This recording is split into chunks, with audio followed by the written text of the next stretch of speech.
Left of the box.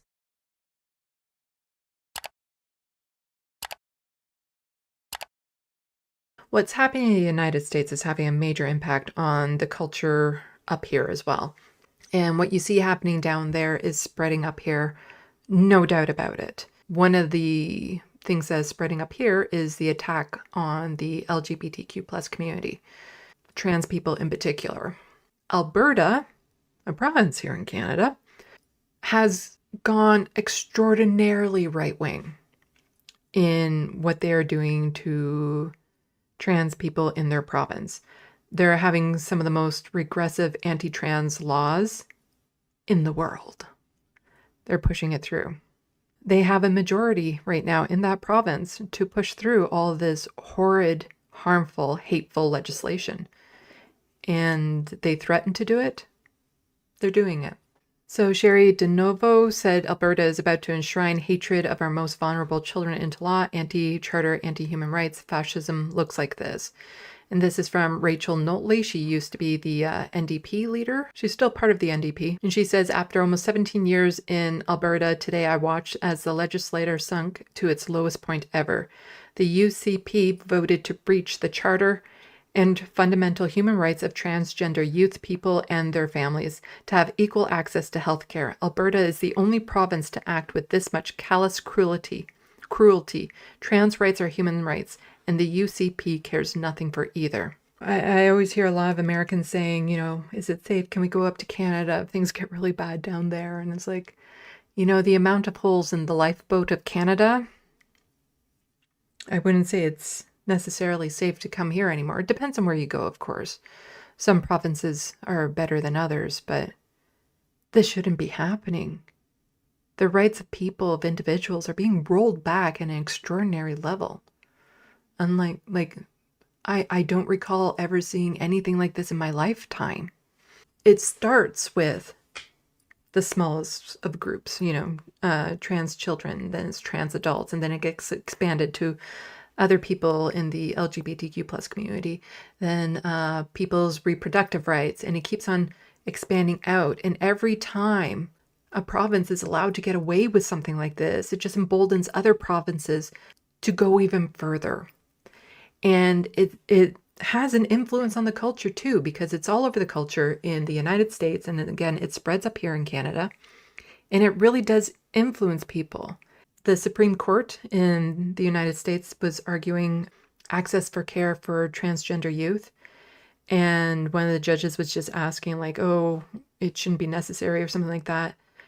And one of the attorneys pointing out that when you have such a small percentage of people, you can't just rely on democracy to protect their rights, because a lot of people won't be plugged in. A lot of people will be influenced towards hate. You shouldn't rely on popularity when it comes to protecting human rights. And again, it spreads. So here we have result of Alberta town crosswalk vote reflects democratic process, says the mayor. Well, the bylaw was drafted after about 700 people from Barrhead signed a petition calling for neutrality among town councillors. The petition stated that a portion of the community did not feel the painting of pride crosswalks initially approved by the town were necessary in public spaces. City Council opted to put it to a vote. About 33% of the town's eligible voters turned out. 653 people voted in favor of enacting the neutrality bylaw, while 492 people voted against it. Barrhead's mayor refused our interview request. Instead, he sent a statement saying, in part, this plebiscite reflects the democratic process in action. Council responded to the valid petition and gave the community the opportunity to voice their opinions. This means all existing pride crosswalks will have to be removed. Flags from the County of Barrhead, the Royal Canadian Legion, Red Ensign, and Treaty 6 will also be prohibited on municipal property. So again, it doesn't just affect one group of people, because this is also any Indigenous flags and symbols have to be removed from city property as well. The Confederacy of Treaty Number 6 First Nations Grand Chief Cody Thomas says the Treaty 6 flag is a symbol of First Nations governments on our traditional lands, which were never sold. He goes on to say neutrality bans like this aren't really neutral and have a negative impact on progress in public awareness.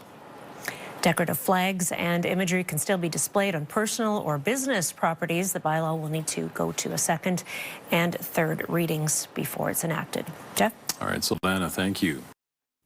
What this is doing is just trying to erase queer folks, their symbols, their pride from everything to do with the city, to erase, their presence within the municipality.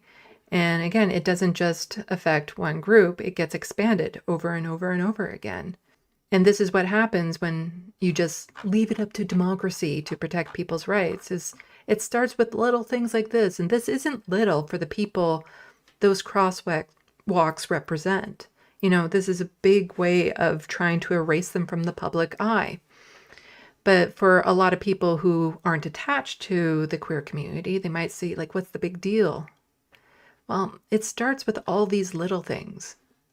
And it keeps on getting expanded to bigger and bigger and bigger things until eventually any displays of, being queer in public will be banned for one reason or another because it makes other people feel uncomfortable, as opposed to actually educating people on equal rights. Other people's uncomfort doesn't supersede the rights of individuals to exist. It's not just Alberta. This is from Rachel Gilmore. She says the BC Conservatives created a new portfolio for attacking LGBTQ folks. Well, sure, it looks like it. BC Conservative leader John Rustad announced new parental rights and sports critic on Transgender Day of Remembrance. Conservatives always love to do this. They wait till a day like Transgender Day of Remembrance before they start with a lot of their bullshit. So you guys remember the BC election that just happened, where it felt like every week there was a new story about a BC Conservative candidate saying something unhinged. And some of Canada's worst social media personalities, because it was incredibly close, started preemptively and baselessly denying its result. And eventually the NDP eked out a very narrow victory and formed a majority government. Well, the weirdo behavior from the BC Conservatives did not end with the election. Let me explain. See, in Canadian politics, there are usually critics, or sometimes they're called shadow ministers, and they're from the opposition parties. They tend to correspond more or less to the positions that exist in the actual government's cabinet. Like, there's a finance minister, and the opposition party will have a finance critic or shadow minister. But sometimes they'll infuse a little more politics into the roles they create for this so-called shadow cabinet or the critic roles. And that is exactly what BC Conservative leader John Rustad did with his latest shadow cabinet appointees. See, he announced a new critic portfolio, one that has no corresponding government ministry. It's for parental rights and sports. That's right, the same parental rights that has become a dog whistle a lot of people use when they're actually talking about anti-LGBTQ policies. It's never the stuff that is actually supposed to help parents, like, I don't know, free childcare or something. No, instead it tends to focus on stuff like the BC Conservatives did when they promised to end SOGI in schools. SOGI, for the record, is not a curriculum. It stands for sexual orientation and gender identity. It provides tools and resources to help make schools safer and more inclusive for all students. A very normal thing to campaign on a promise to end. And also that was benefiting a lot of cisgendered heterosexual students as well, because, it was teaching awareness and education, and it was about anti-bullying. So children that were maybe cisgendered and heterosexual that were targeted and harassed for perceptions of being queer. It also helped to prevent a lot of that type of bullying as well. As much as the right wing thinks it will never happen to them, it gets expanded. And eventually, whatever group they're part of, unless they're top of the 1% and white and straight and cisgendered, they're eventually going to be a target. It's all about, those wedge issues, just trying to eke openings so that they can get more and more and wider exposure and get more and more shoved through the door.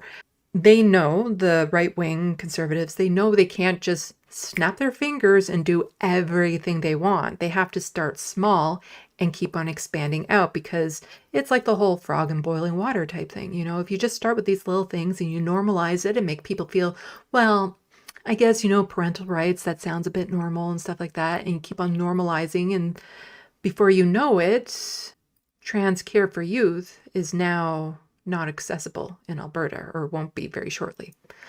In the United States, They're in the process of basically banning it nationwide. And then it won't stick with just trans youth. It'll be expanded to trans adults as well, and on and on and on. People need to be fighting back for this. Like, don't wait for it to be you before you start fighting back against the systems that are harming people. Don't wait for it to be your problem. Start now. And, you know, all the people who would suffer, maybe we can prevent some of that. Maybe we can reverse it. It's never too late to start, but it is too late for many. I guess, I don't know. I'm trying to say something. My brain's a bit fried. Like, I guess it's never too late to start, but by the time we do, it will be too late for some people. The time to do it is now. The time to do it was yesterday. We need to fight back harder. We need to fight back more forcefully. We need to push back. As far as I'm concerned, the Supreme Court in the United States is a completely, what's the word? Undemocratic, for one thing, but also corrupted system. Like, it is just, it no longer serves the purpose of what the court should have been. It is now just a way to implement hateful laws, to give Donald Trump what he wants, to give the right wing what they want in a fascist type state. That whole system needs to come down. It can no longer exist. Top of creating an entirely new portfolio dedicated to what's effectively a dog whistle. As for the sports aspect, there do tend to be ministers for sports, but Rustad also tried to basically ban trans athletes from any publicly funded sports teams with a private members bill in April, which was roundly voted down. So hopefully that's not the kind of thing that the sports aspect is about, but knowing these guys. What's more is he announced this position, which the name suggests is likely dedicated to pushing for the kinds of policies that research has shown makes trans youth more likely to leave us on the Transgender Day of Remembrance. So yeah, what do you think of all this? Seth Evans, funny how teaching kids to be less of an asshole just helps society overall. Yeah.